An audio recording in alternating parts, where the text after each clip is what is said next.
Hey everybody, this is Alex with healthhacksreview.com. I wanted to make this video, it's because part of my scam series for infrared saunas. What's the scam? Well, there's a lot of confusion and disinformation about EMFs and saunas. Now, what we do know is that most saunas, main brands, are much lower in EMF around the emitters than they were 7 years ago, 10 years ago, some of those older saunas. Generally true. However, important things to note is when a company says they have no EMF or low EMF, you have to ask them two important questions. One, what were you measuring exactly? What parts of the sauna? Two, how far was your measuring device, like your EMF meter or EMR measuring meter, how far was that meter from those areas you measured?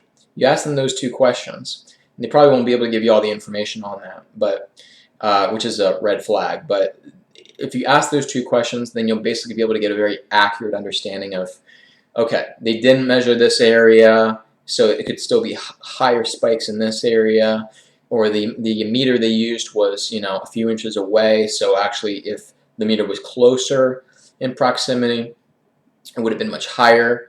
And granted, most of these companies are always trying to portray their saunas as low in EMF, EMR as possible. So they'll try to get away with anything they can. That's generally true for most of these companies.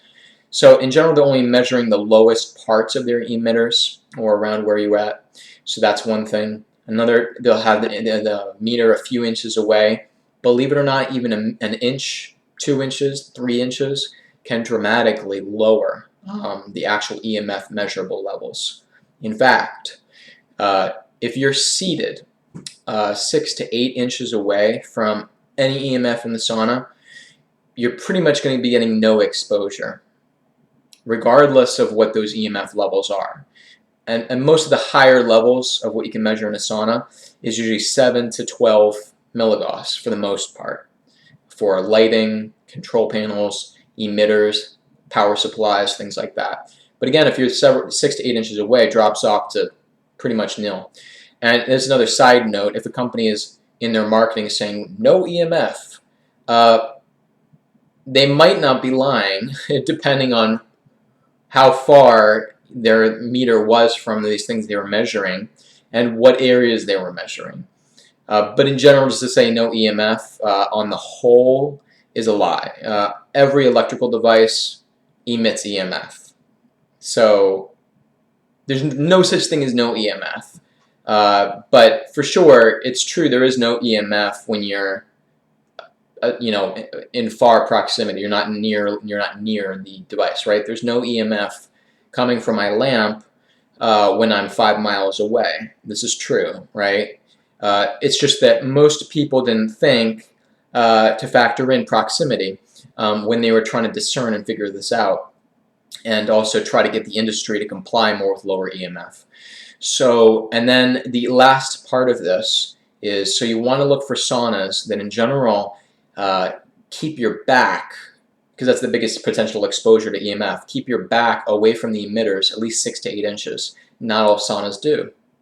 So I care more about proximity than what the actual EMF levels are directly somewhere on the emitter. It's more has to do with proximity. You want to get further away. Some have that backing, some do not. Most do not keep you that far away. As far as the emitters, further away on the sides of you or side walls or in front of you, you're so far away, EMF levels doesn't matter. Or the control panel, the lighting, you're far enough away, doesn't matter.